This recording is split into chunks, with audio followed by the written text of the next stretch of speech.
నారాయణం నమస్కృత్య నరం చైవ నరోత్తమం దేవీం సరస్వతీం వ్యాసం తతో జయముదీరయేత్. భజే శ్రీచక్రమధ్యస్థాం దక్షిణోత్తరయోః సదా శ్యామావార్తాళి సంసేవ్యాం భవానీం లలితాంబికాం.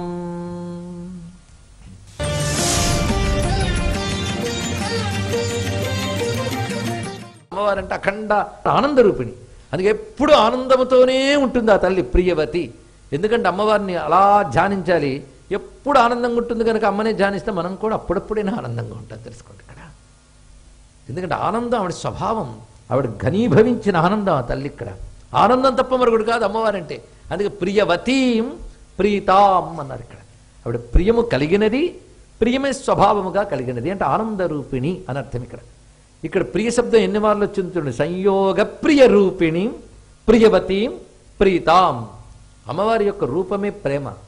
ఈ ప్రపంచమంతా అమ్మవారి ప్రేమ వల్ల నడుస్తుంది. ఒక తల్లి భోజనం అందంగా వండింది, చక్కగా రుచిగా వండింది అంటే అర్థం వండగలిగే శక్తి ఆవిడకుంది కదా. అది ముందు తెలుసుకోవాల్సింది. అమ్మ వస్తువులు సంపాదించి సమయాన్ని వెచ్చించి రుచికరంగా ఉండాలని వంట వండింది. కానీ ఈ వంట తయారవడానికి కారణం ఏంటంటే అమ్మకి వంట వండే సమర్థత ఉంది, వండడానికి కావాల్సిన సామాన్లు ఉన్నాయి, అమ్మ వండి పెట్టింది అని చెప్తాం. కానీ ఇవన్నీ చేయడానికి ప్రధానంగా ఉండవలసింది ప్రేమ. ఆ ప్రేమ ఉంటేనే ఇది జరుగుతుంది. కానీ సర్వ జగత్తు అమ్మ సృజించి నడుపుతోందంటే ప్రేమ చేతనే నడుపుతోంది. ఇక్కడ ప్రేమ ఆవిడ రూపం.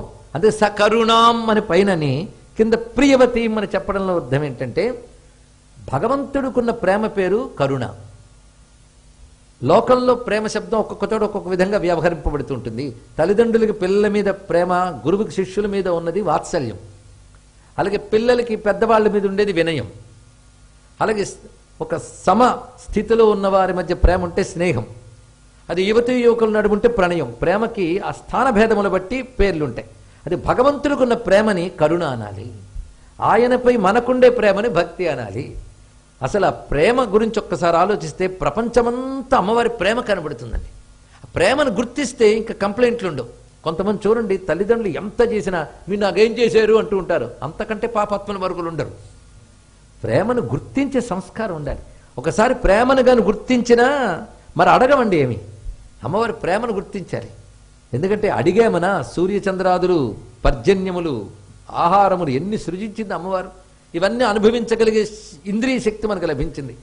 ఆ ప్రేమ ఈ జగమంతా అమ్మ ప్రసరించుతున్నది. అందుకే ఆవిడ యొక్క స్వరూపమే ప్రేమ. కరుణయే అమ్మ రూపం అనుకున్నాం కదా. అందుకే ప్రేమ రూప. ప్రేమమే రూపం అయినప్పుడు అందరికి ప్రియం కలిగించిన స్వభావం. అందుకే ప్రియంకరి అన్నారు ఇక్కడ. ఆ ప్రేమ రూప ప్రియంకరి తత్వమే ఇక్కడ సంయోగ ప్రియ రూపిణి. ఎప్పుడు శివునితో కలిసి ఉండడంలోనే ఆనందాన్ని పొందుతూ ఆ ఆనందమే రూపముగా కలిగి ఉందిట. ఆవిడ ఎందుకంత ఆనందంగా కనిపిస్తుందంటే వాళ్ళ ఆయనతో ఉన్నాను, వాళ్ళ ఆయనతో కలిసి ఆనందంగా కనబడుతున్న రూపం సంయోగ ప్రియ రూపం. అంతేకాదు ఆనందం ఆవిడ కలిగి ఉంది కనుక ప్రియవతి, ఆనందం ఆవిడ స్వభావం కనుక ప్రీత. ఇది ఒక్కసారి ఈ నామాలు కానీ స్మరించినట్లయితే అమ్మవారు మనకు ఆనందప్రదాయనైన భావం కలుగుతుందని. ఇక్కడ ప్రతాపోన్నతాం, ఎంత ప్రేమ భావం దయ చూపిస్తుందో అవసరమైతే అంత ప్రతాపం కూడా చూపిస్తుంది ఆ తల్లి. ప్రతాపోన్నతాం అన్నారు ఇక్కడ. ఈ ప్రతాపోన్నతం అనే మాట రాగానే అమ్మవారి యొక్క మరొక రూపం స్ఫురిస్తుంది. ఒక్కొక్క నామం అనగానే అమ్మవారి యొక్క మరొక రూపం రావాలి. ఇప్పుడు మనం ప్రీతాం అన్నప్పుడు ప్రసన్నంగా భక్తులను అనుగ్రహిస్తున్న రూపం చూశారు కదా. ప్రతాపోన్నతం అంటే తన యొక్క ప్రతాపము చేత ఉన్నతముగా గోచరిస్తున్న తల్లి అన్నారు ఇక్కడ. ఎక్కడ కనిపించింది అంటే ఒక మహిషాసుర మర్దిని తలంచుకోండి, ప్రతాపోన్నత ఆవిడ. శుంభని శుంభ సంహారం ప్రతాపోన్నత. అదేవిధంగా దుర్గముడు మొదలైన రాక్షసులను సంహరించింది, అది ప్రతాపోన్నత రూపం. అసలు ఈ తల్లి రాజరాజేశ్వరి భండాసురుని సంహరించినప్పుడు చూపించిన అద్భుతమైన పరాక్రమాన్ని వ్యాసుడు ఎంత వర్ణించినా తనివి తీరలేదు ఆ మహానుభావుడికి. ఇక్కడ ఎన్నెన్ని రూపాలతో అమ్మవారు విజృంభించి అక్కడ తన యొక్క ప్రతాపాన్ని చూపించారు. సర్వలోకాల్ని అల్లల్లాడించినటువంటి జమాజట్టి లాంటి రాక్షసుల్ని కూడా అంత సుకుమారి విజృంభించి ఎలా సంహరించిందోనండి. అమ్మవారి యొక్క సమరగాథలు అత్యంత మధురంగా ఉంటాయి. ఎంత మధురం అంటే మహానుభావుడు ధూర్జటి అంటాడు, ఏ దేవి వీరశృంగారమూర్తి అన్నాడు ఇక్కడ. ఆవిడ వీరత్వంలో కూడా శృంగారం కనబడుతుంది. అటువంటి అద్భుతమైన వైభవం అమ్మవారు. ఆ ప్రతాపం తలుచుకోవాలి. మనం ఒక్కసారి సప్తశతి కానీ చదివితే అమ్మవారి ప్రతాప ఉన్నత మూర్తి కనబడుతుంది. అలాగే లలితాదేవి యొక్క ఉపాఖ్యానం బ్రహ్మాండ పురాణంలో చదివితే ప్రతాపోన్నత మూర్తి కనబడుతుంది. ఇక్కడ మీరు గమనించవలసిన ఒక అందమైన విషయం ఉందండి. ప్రతాపోన్నత మూర్తి దగ్గర అసుర శక్తులు అనేక రకాల ఆయుధాలు వేస్తూ ఉంటారు. వాటికి అమ్మవారు సమాధానాలు చెప్తూ ఉంటారు. వాళ్ళకి గాయాలు అవుతుంటాయి. రాక్షసులకి ఎన్నో గాయాలు పొంది చివరికి చచ్చారు. కానీ యుద్ధం చేసేటప్పుడు అవతల వాళ్ళు కూడా బాణాలు వేసినప్పుడు కొన్ని వీళ్ళకి తగలాలి కదా. చిత్రం ఏంటంటే ఒక్క ఆయుధం కూడా అమ్మవారికి తగలదు. మీరు ఆ కోణంతో పరిశీలించండి. సప్తశతి శ్లోకాలు ప్రతి ఆయుధాన్ని అమ్మవారు కొడతారు, కానీ ఒక్క ఆయుధం అమ్మ శరీరానికి తగలదండి. అది ఆశ్చర్యం. ఏమిటయ్యా అంటే ఏ ఆయుధము దెబ్బతీయనిది, ఈ అగ్ని కాల్చలేనిది అయిన ఆత్మతత్వం ఏదో అదే అమ్మ అని చెప్పడం కోసం తత్వాన్ని మనకు అందించారు. అందుకే ఆవిడ ప్రతాపోన్నత స్థితి ఏంటంటే తాను గాయపడకుండా అవతల వాళ్ళని దెబ్బతీయగలిగే పరాక్రమం గనక ప్రతాపోన్నతాం అన్నారు. అయితే సడన్గా మూడ్ చేంజ్ అయింది. ఎలాగంటే ప్రియరూపిణి ప్రీతాం అన్న ప్రసన్న భావం చెప్తూ ఒక్కసారి ప్రతాపోన్నతామని చూపించారు. అంటే మా అమ్మ రెండింటికి సమర్థురాలే. ఆ పాదాలు మెత్తగా ఉంటాయా గట్టిగా ఉంటాయని డౌట్ వస్తే కవంటాడు. కొలుచు దేవకన్యలెరుగు ఈ పద లాలిత్యము, తలపడు దానవుల కెరుక తల్లి కాళ్ల కాఠిన్యం. ఆ పాదాలు చాలా గట్టిగా ఉంటాయని రాక్షసులకు తెలుసు, మెత్తగా ఉంటాయని కొలుచుకున్న దేవకాంతలకు తెలుసు. అంటే వచ్చిన వాడి బట్టి పాదం ఒక లక్షణం మార్చేస్తుంది ఆవిడ. చూడండి, ఇక్కడ కొట్టదలుచుకుంటే కఠినం అవుతుంది, అవతల వాళ్ళు సేవించదలుచుకుంటే మృదువైపోతుంది. ఇక్కడ సుజన రక్ష కుజన శిక్ష సులభముగా చేయనివయే సర్వమంగళముల నిధులు జనని లలిత చరణములు. అటువంటి అమ్మవారి యొక్క దివ్య పాదములు. అందుకే సౌజన్యానికైనా కాఠిన్యానికైనా రెండిటికి తగినదండి ఆ తల్లి ఇక్కడ. అయితే ఇక్కడ మరొక భావం చూడాలి. అయ్యా ప్రియవతి ప్రీత అన్నప్పుడు అసురుల పట్ల ఆవిడికి ప్రీతి లేదా? మరి వాళ్ళని సంహరిస్తోంది కదా. ఆ పరస్పర విరుద్ధ భావాన్ని సమన్వయించుతూ ఇక్కడ రెండింటి పక్క పక్కన పెట్టాడు మహానుభావుడైనటువంటి శంకరానందుల వారు. అసురుల్ని సంహరించడం కూడా దయ యొక్క వ్యక్తీకరణే. ఇది తెలుసుకోమన్నాడు ఇక్కడ. ఆ ప్రియమైన దయ అమ్మవారు అసురుల పట్ల కూడా సంహార రూపంతో చూపిస్తుందట. అది ఎలాగో అంటే మళ్ళీ సప్తశతిలో వ్యాఖ్యానం ఉన్నది. ఆ వ్యాఖ్యానం ఇక్కడ తెలుసుకోవాలి. ఎందుకంటే అమ్మవారు అనగానే ఉగ్రంగా దుర్గలా కనబడుతుందయ్యా, మీ దేవతలందరూ చాలా హర్రర్, వాళ్ళందరూ భయంకరమైన ఆయుధాలు పట్టుకుంటారని ఎవరైనా అడిగితే మనం సమాధానం చెప్పగలగాలి కదా. ఇది సర్వలోక జనని అన్నప్పుడు అసురులకు కూడా జననే. అటువంటప్పుడు వాళ్ళని ఆవిడ సంహరిస్తూ ప్రతాపోన్నతగా ఉన్నప్పుడు మరి ప్రియవతీం ప్రీతాం అంటారు ఎందుకు అంటే అది కూడా దయ యొక్క వ్యక్తీకరణే. ఎలాగంటే ఈ అసురులు అనేక రకాల పాపాలు చేశారు. ఎందుకంటే 10 మందిని ఏడిపించడం కంటే పాపం మరొకటి ఉండదండి ఇక్కడ. అలాంటిది వాడు ముల్లోకాలకి కంటకులు ఏడిపించారు. ఈ పాపానికి ఫలితంగా వాళ్ళు నరకాల్లో పడి సూర్యచంద్రులు ఉన్నంతకాలం కల్పాంతాల్లో కూడాను నరక బాధలు అనుభవించవలసిందేట. అందుకు ఆ తల్లి ఏం చేసిందంటే అయ్యో వీళ్ళు నరకాల్లో పడిపోతారే ఎలాగా అనుకునుంటూ తన చెయ్యి తగిలిన ఆయుధాలతో కొట్టిందిట. తన చెయ్యి తగిలిన ఆయుధాలు అంటే అమ్మ చెయ్యి తగిలగానే ఆయుధాలు పవిత్రమైపోయాయి. కానీ తన చెయ్యి తగిలిన ఆయుధాలతో వాళ్ళని కొట్టగానే వాళ్ళు ఒక్కసారిగా పాపాలన్నీ పోయి పవిత్రులైపోయారు. ఇంకా వాళ్ళు నరకాల్లోకి పోకుండా స్వర్గానికి వెళ్ళిపోయారు. ఇక్కడ ఈ విధంగా వాళ్ళని శిక్షించి ఉత్తమ గతులు ఇచ్చింది ఆ తల్లి జీవులకి. దీన్ని బట్టి ఆవిడ కరుణేగా. అంటే ఆవిడకు తెలుసుకుంది ఈ రాక్షసులు చస్తే గాని బాగుపడరు అని చంపిందండి ఇక్కడ. కొందరు చస్తే గాని బాగుపడరు, కొందరు చస్తే గాని లోకం బాగుపడదు, అదొకటి ఉన్నది ఇక్కడ. అందుకే దయామయ్య గనక వాళ్ళని చంపి సద్గతులు ఇచ్చింది. మిగిలిన వాళ్ళు వీళ్ళు ఉండడం వల్ల 10 మంది బాగుంటానని వాళ్ళు ఉంచింది. ఇది ఆవిడ చేసింది. దీన్ని బట్టి వైరిష్వపి ప్రకటితే దయా అన్నాడు ఇక్కడ. వైరుల పట్ల కూడా దయను చూపించేవమ్మా అన్నాడు. ఇది అత్యద్భుతమైన వ్యాఖ్యానం అండి ఇక్కడ. అందుకే అమ్మవారి ప్రతాప రూపం కూడా భక్తుడు ఎప్పుడు స్మరించుకోవాలి. ఎందుకంటే సౌమ్య రూప ధ్యానము భోగప్రాప్తి, ఉగ్రరూప ధ్యానము రక్షణ. మనకి ఏది కావాలి? భోగం అంటే సుఖం, రక్షణ ఉగ్రమూర్తి. మన ఉగ్రమూర్తి కావాలా లేదా భోగమూర్తి కావాలా? రెండు కాదు, తెలిసింది కదా, అది ప్రధానం. ఇంకో మూర్తి ఉందండి, యోగమూర్తి. ఆవిడెవరు అంటే సన్నాదినీం నాదినీం రుద్రాక్షమాలాధారిణీం అనుకున్నాం కదా, ఇవి యోగమూర్తులు.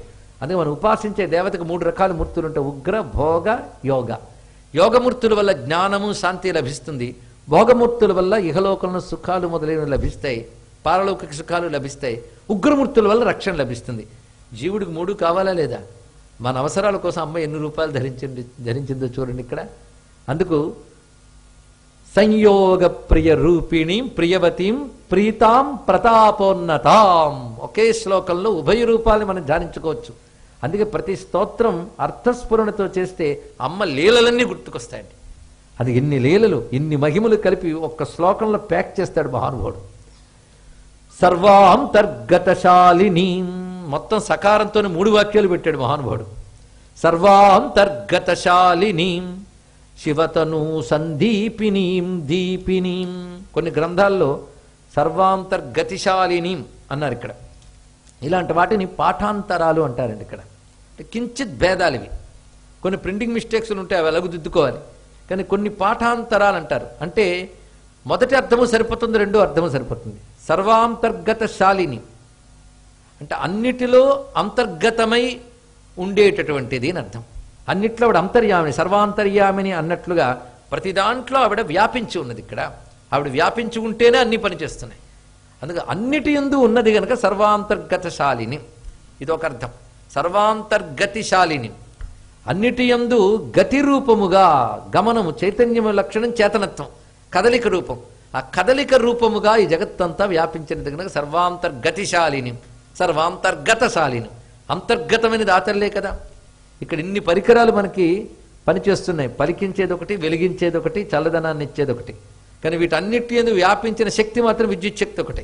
అలాగే అనేక రకాల ఉపాధులు మనకు కనబడుతున్నా వాటి యందు చిద్రూపమైన శక్తిగా ఆవిడ వ్యాపించింది. సర్వ చైతన్య రూపిణి కదా తల్లి. ఇక్కడ ఇవి పాఠాంతరములు అంటారండి. మన గత శ్లోకాల్లో కూడా ఇలాంటి పాఠాంతరాలు ఉన్నాయి.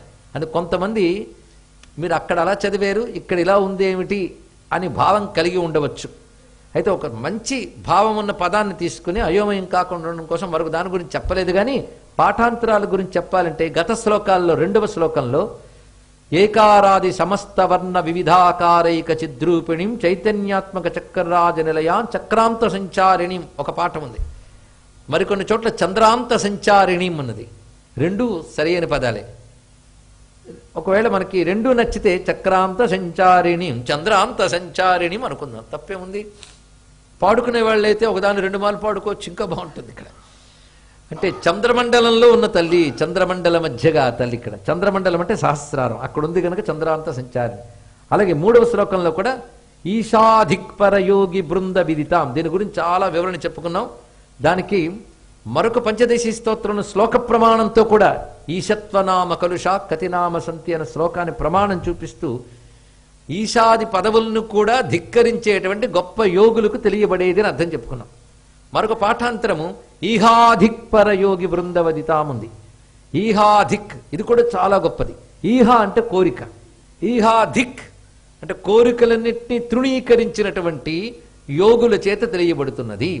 ఎందుకంటే కోరికలతో కూడిన యోగం ఉంటే కుయోగం అంటారు. ఇక్కడ అంటే వాడు పరిపూర్ణమైన భగవద్ అనుభవం పొందలేడు. ఆ కాంక్షలన్నీ విడిచిపెట్టినటువంటి వాడు పూర్ణమైన యోగాన్ని పొందగలడు. అందుకే ఎవడు ఈహాధిక్, ఈహని జయిస్తారో ధిక్కరిస్తారో వాళ్ళు పరయోగులు. ఇది పాఠాంతరములు గనక వాటిని సవరించుకోవచ్చు. ఎవరైనా ఈశాధిక్పర అనుకోవచ్చు, ఈహాధిక్పర అనొచ్చు. అలాగే ఇక్కడ కూడా సర్వాంతర్గతశాలిని, సర్వాంతర్గతిశాలిని. దీన్ని బట్టి సృష్టిలో ప్రతి కదలికకి కారణమేది, ఇది ఆలోచించమంటున్నాడు. ఇవాళ కదిలొచ్చేసేమంటే కదిలించేది ఏది? ఒక్కసారి మళ్ళీ భగవద్గీతలో కృష్ణ పరమాత్మ చెప్తాడు, భూతానాం అస్మి చేతన అన్నాడు. సర్వభూతముల యందు చేతనగా నేను ఉన్నాను అన్నాడు. లేదండి ప్రస్తుతం కదలకుండా కూర్చున్నాను కదా అంటే, నువ్వు కూర్చున్నా కదిలేవి కొన్ని ఉన్నాయి, అవి కదలకపోతే ఇంకా కదిలిపోతాం. ఊపిరి కదులుతోంది, లోపల మనస్సు కదులుతోంది, ఎన్ని ఆలోచనలు, ఏమిటండి అప్పటికి పూర్తి అవుతుందన్న ఆలోచన కూడా ఉంటుంది. ఇలాంటి వైబ్రేషన్స్, కంపనలు వస్తున్నాయో లేవా? ఆ కంపనం దేనివల్ల వస్తుంది? కదిలించే శక్తి ఒకటి ఉంది. చిత్రం ఏంటంటే అది అంతా కదిలిస్తుంది కానీ అది కదలదు. ఇన్ని పరిణామాలు కలిగిస్తుంది, దానికి ఏ పరిణామం లేదు.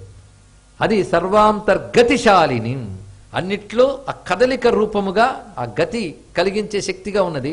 సర్వ అంతర్గతశాలిని, శివతనూ సందీపిని దీపిని, ఆ శివుని శరీరాన్ని అందముగా ప్రకాశింపజేస్తున్నది ఈవిడ. ఈవిడ లేకపోతే ఆయనకి ఏమున్నదండి? ఏమీ లేదు. ఏమీ లేదు అంటే దేనికి దొరకడైనా, ఈవిడ ఉంటేనే అన్ని పూనుకుంటాట, లేకపోతే ఏమీ లేదు. అందుకే శివుడు అందమంతా ఈవిడే. ఈ మాట మనకి వేదమే చెప్తుంది.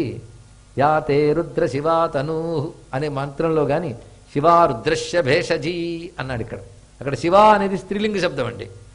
అది మామూలుగా శివుని తనువు మనకు ఒక ఔషధంలా పనిచేస్తుంది అన్నాడు ఇక్కడ. శివుని తనువు అన్నప్పుడు స్త్రీలింగ శబ్దం వాడాడు. అంటే అమ్మవారే, ఆవిడ అసలైన ఔషధం. పైగా అమ్మవారు కలిసిన తర్వాత శివుడు ప్రభ మరింత వెలిగిపోయింది ఇక్కడ.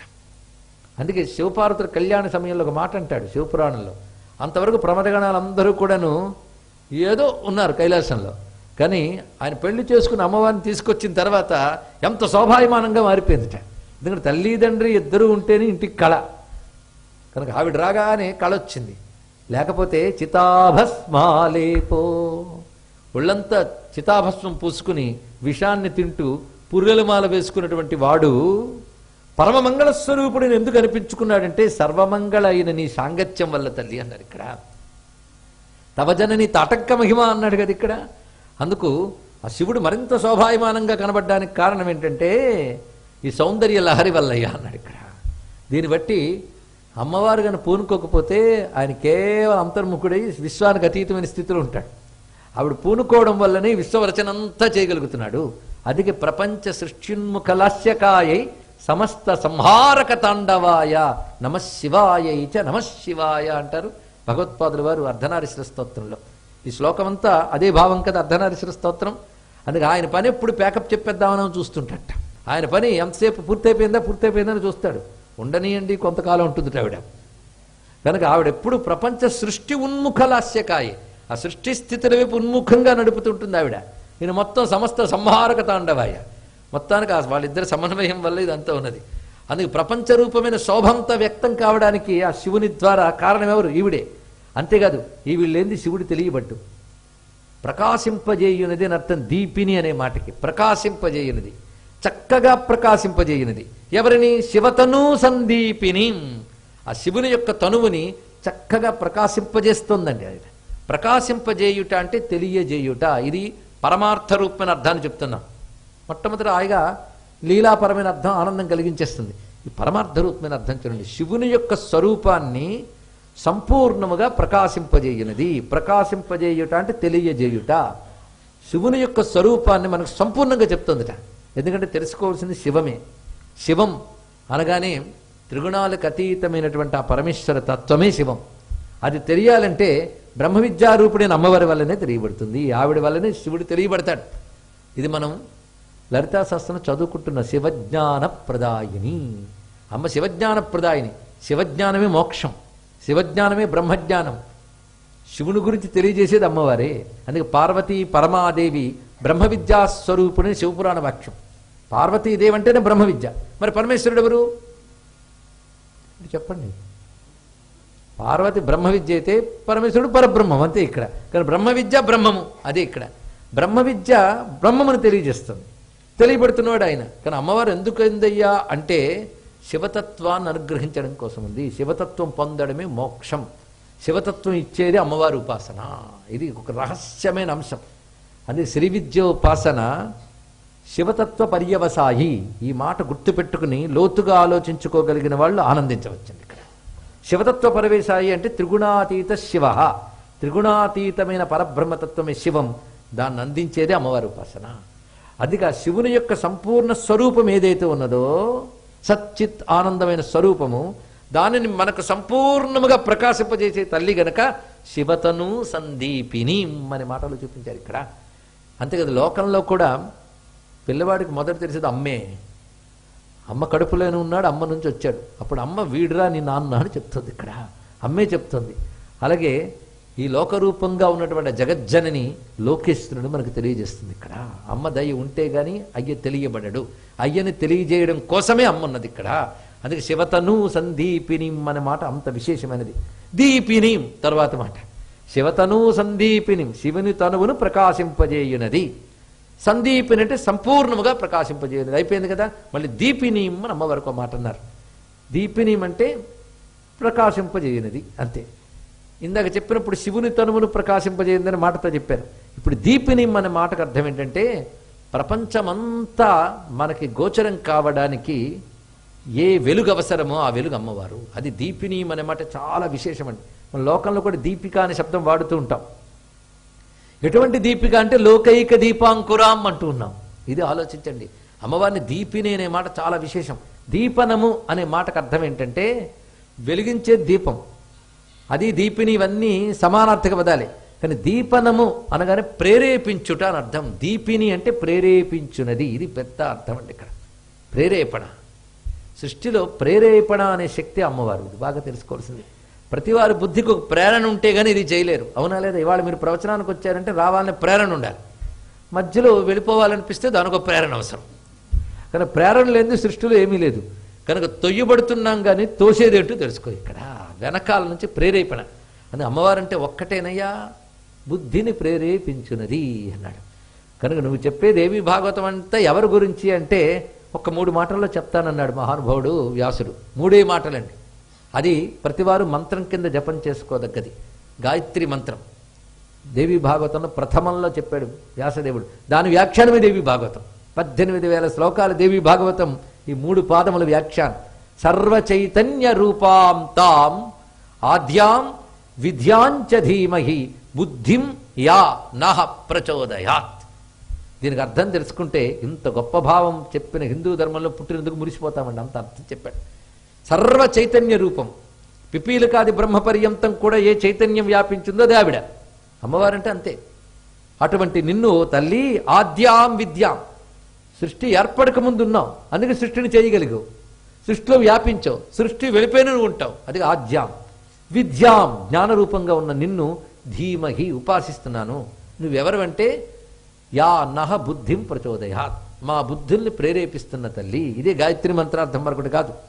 బుద్ధులని ప్రేరేపించున్నది భగవంతుడు, ఇది తెలుసుకోండి. ఇక్కడ ఈ మాటని భగవద్గీతలో కృష్ణ పరమాత్మ యో బుద్ధే పరతస్తు సహా అని ఒక మాటలో చెప్పాడు. ఇక్కడ బుద్ధి వరకు వెళుతుంది భౌతిక విజ్ఞానం, బుద్ధికి పైనున్న దాన్ని చెప్తుంది ఆధ్యాత్మిక విజ్ఞానం. తెలుసుకోండి ఇక్కడ. అందుకే ఇంద్రియాలు, ప్రాణములు, బుద్ధి వరకు మనం ఆలోచించగలం. ఆ బుద్ధికి కూడా శక్తినిస్తున్నది ఎవరో, అది భగవంతుడు. అయితే బుద్ధికి ప్రేరేపణ భగవంతుడే అయినప్పుడు చెడు బుద్ధి మంచి బుద్ధి అని 2 లోకాలు ఉంటున్నాయి కదా, మరి రెండిటికి ఆయనే కారణం కదా అన్నారు ఒకడు. ఆయన కారణం కాదు, చెడు బుద్ధిని మంచి బుద్ధిని కూడా ప్రేరేపించేది ఆయనే. అందుకే వాటి కర్తను నేనే అకర్తను నేనే అన్నాడు గీతలో. ఇది ఆలోచించవలసింది. ఆయన రెండిటికీ ఆయనే శక్తినిస్తున్నాడు. అందుకే భగవంతుడు ప్రేరేపణ వారి కర్మలను అనుసరించి జరుగుతుంది. ఆ వాక్యం మర్చిపోకూడదు ఇక్కడ.